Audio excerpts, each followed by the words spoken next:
Hello everybody and welcome to Marvin Gardens May 2020. And as you can see, we're enjoying a fire pit evening, and this is Memorial Day weekend. So not only are we going to enjoy a fire pit, we're going to do burgers and dogs out here, and we're shooting the May video. So let's get started. First of all, 1, 2, 3. Again, there's the fire pit, and there's the French ballerina, and we'll start over here at the herb garden, which looks a lot different than it did last time. Coco the rooster's still here. I'll try to only introduce him once this time. The garlic chives are doing great. The rosemary is doing fine. And now we've also got German winter thyme, some common sage, some dark green parsley, and the chives are blooming, which is a very May thing for them to do.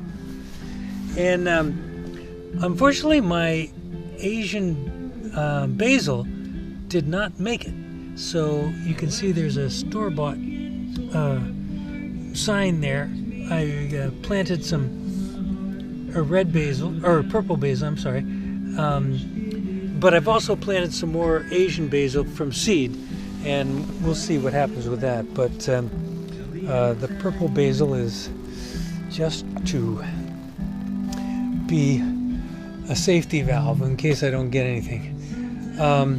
The greenhouse, there's not much actually happening in the greenhouse because we've planted all the things that we're going to plant. I've got some backup squash here, and several of the oak trees that I'm trying to grow in these pots have come up, but there's nothing else in here.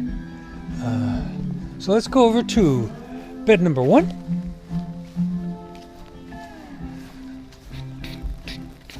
Now, before you could barely see the radishes, the row of radishes, and you could not see the row of carrots. But look at those radishes pushing up above the soil. These are French breakfasts, they're called, and they're elongated radishes, and they really look nice the way they push up from the soil there, because you really get to see them. And behind that are 2 rows of carrots, already thinned and doing well. And then we've got our marvelous stand of brassicas.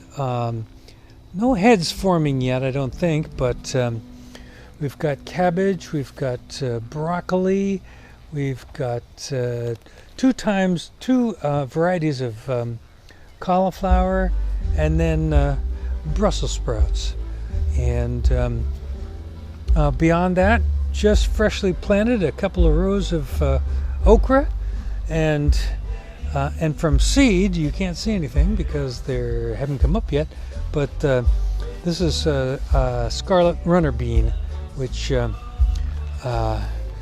will take off once they get going.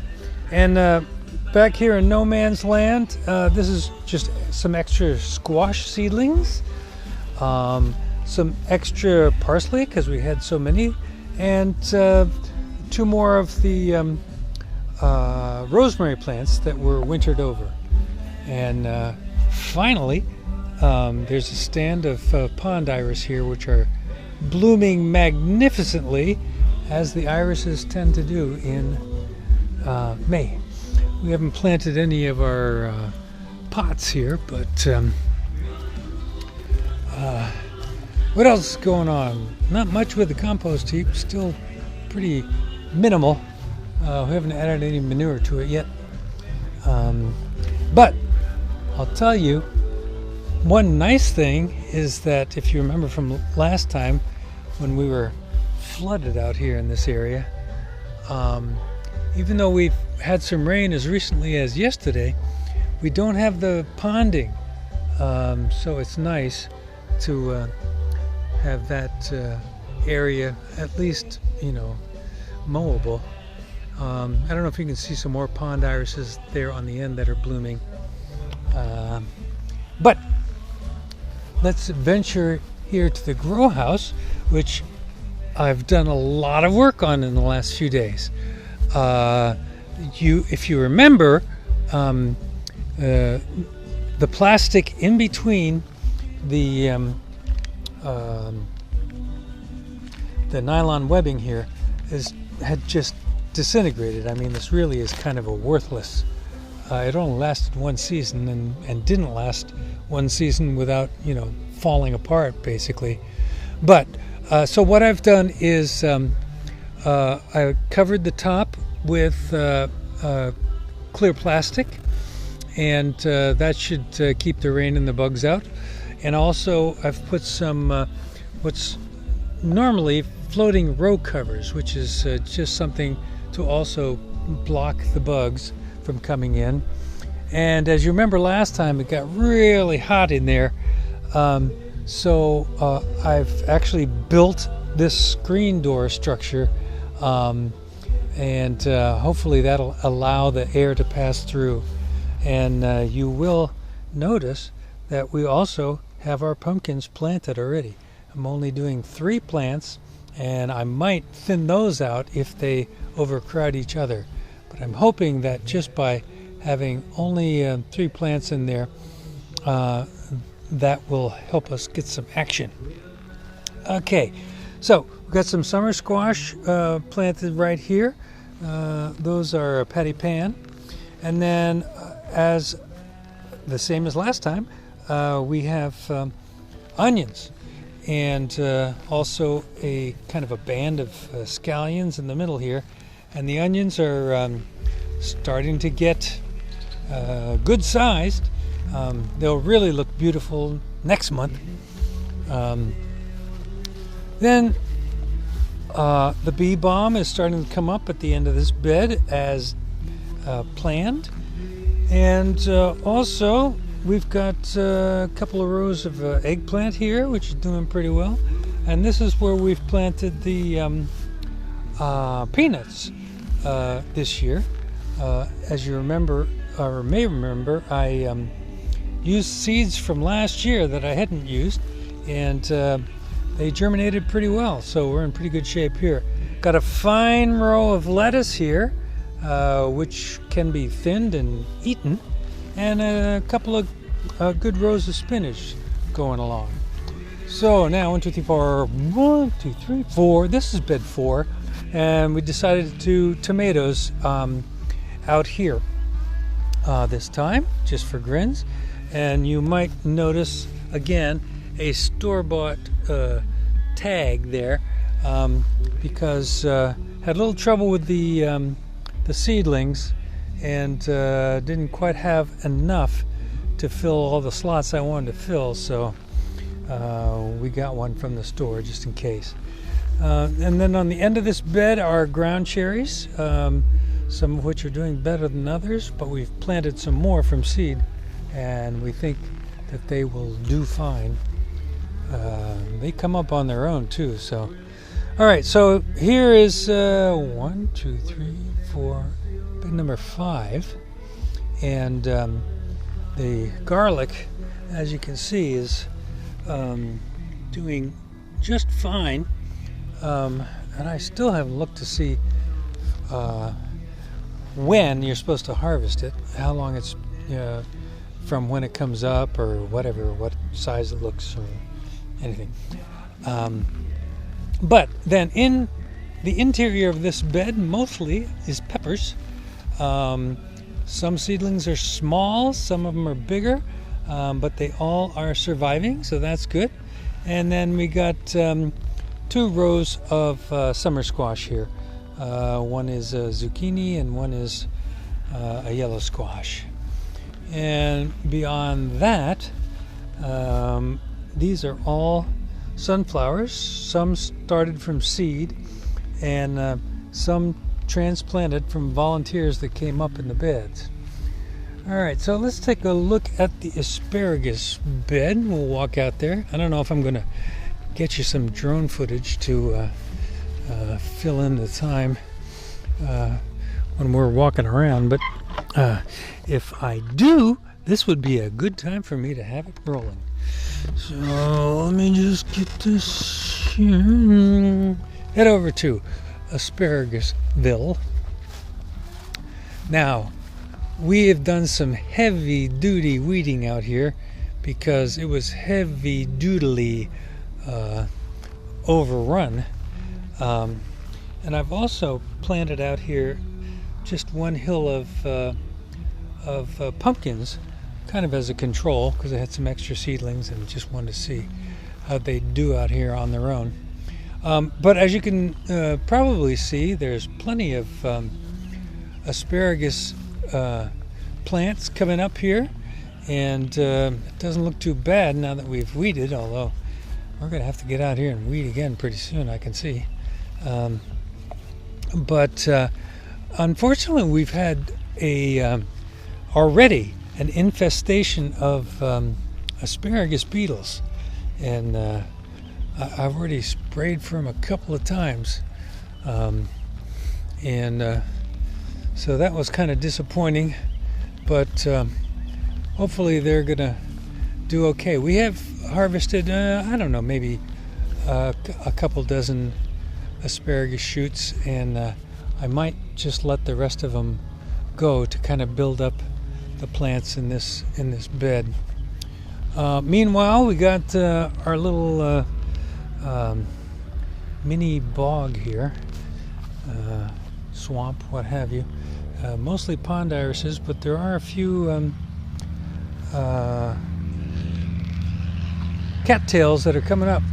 It's just hard for me to spot them right now, and hopefully we will actually get some cattails out of them after wintering over from last year. All right, so that brings us back to the garden proper, and excuse me while I open and close the gate. All right. You may notice a hose on the ground here, because usually for watering the garden I run sprinklers, but my pressure pump, which allows me to run impact sprinklers out here, and in fact is the only way I can run impact sprinklers, burned out a couple days ago. So I just got another one in from Amazon, and I'm gonna hook that up, and hopefully we'll be back in business tomorrow. So well, there's Cassie. Hi, Cassie.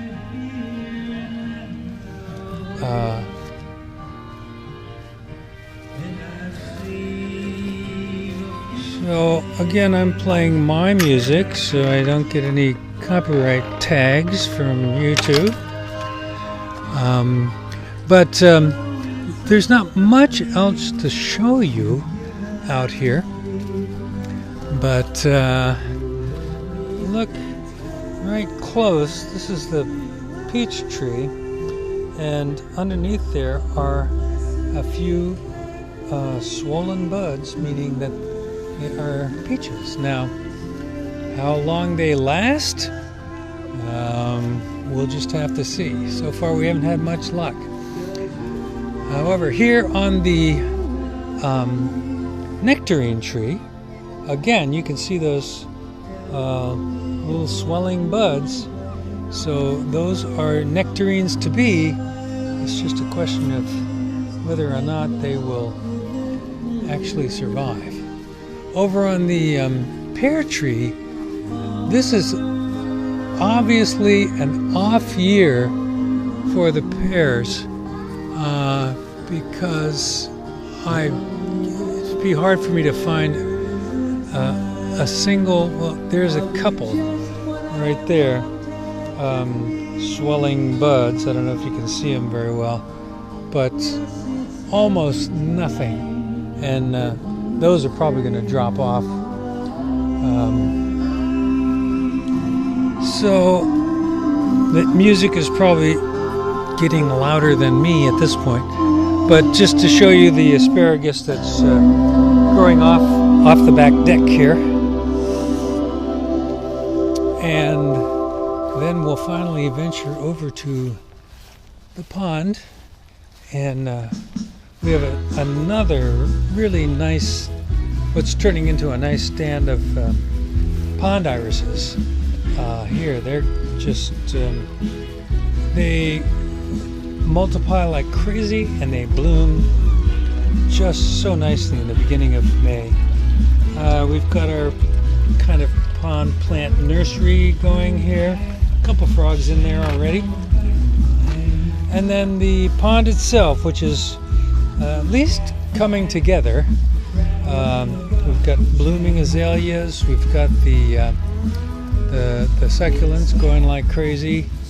We got 4 koi who are yet to really get hungry because it has been kind of a cool May. And I've got one complaining dachshund who does not want to be out in the garden. But we've got a nice calla lily plant here that's doing pretty well. I've done the initial vacuuming here, but it's still, the water isn't very clear. So, and interestingly enough, the pond irises that are right by the pond don't bloom till later. So that's where that's at. All right, let me go back here and see if I can calm down the dachshunds. No, you're not coming out. Nobody's going out. We're staying here. We've got a lot of time to stay here. So, I guess that's it. I don't know what else to tell you or what else to show you. We're having a lovely May day here and a Memorial Day weekend. It's been a really cool May up till this point, up until about a few days ago. We were still getting those raw 40-degree mornings, but it looks like it's finally turned around now, so we're in good shape. And I can't think of anything else to show you. So as I walk back over here to the fire pit, and we anticipate Memorial Day burgers and dogs, and just a lingering out here for a while. We'll say that's it for now. Marvin Gardens, May 2020, and hope you guys are having a great Memorial Day weekend and a great May and a great, at least unofficial, beginning of summer. Oh yeah, and I will say that Vanina sends her greetings. What'd you say, honey? She said, love you. Yes. So much. All our fans out there. And miss you so much. All right. We will see you next time in June, when a garden really turns into a real live garden. Goodbye, y'all.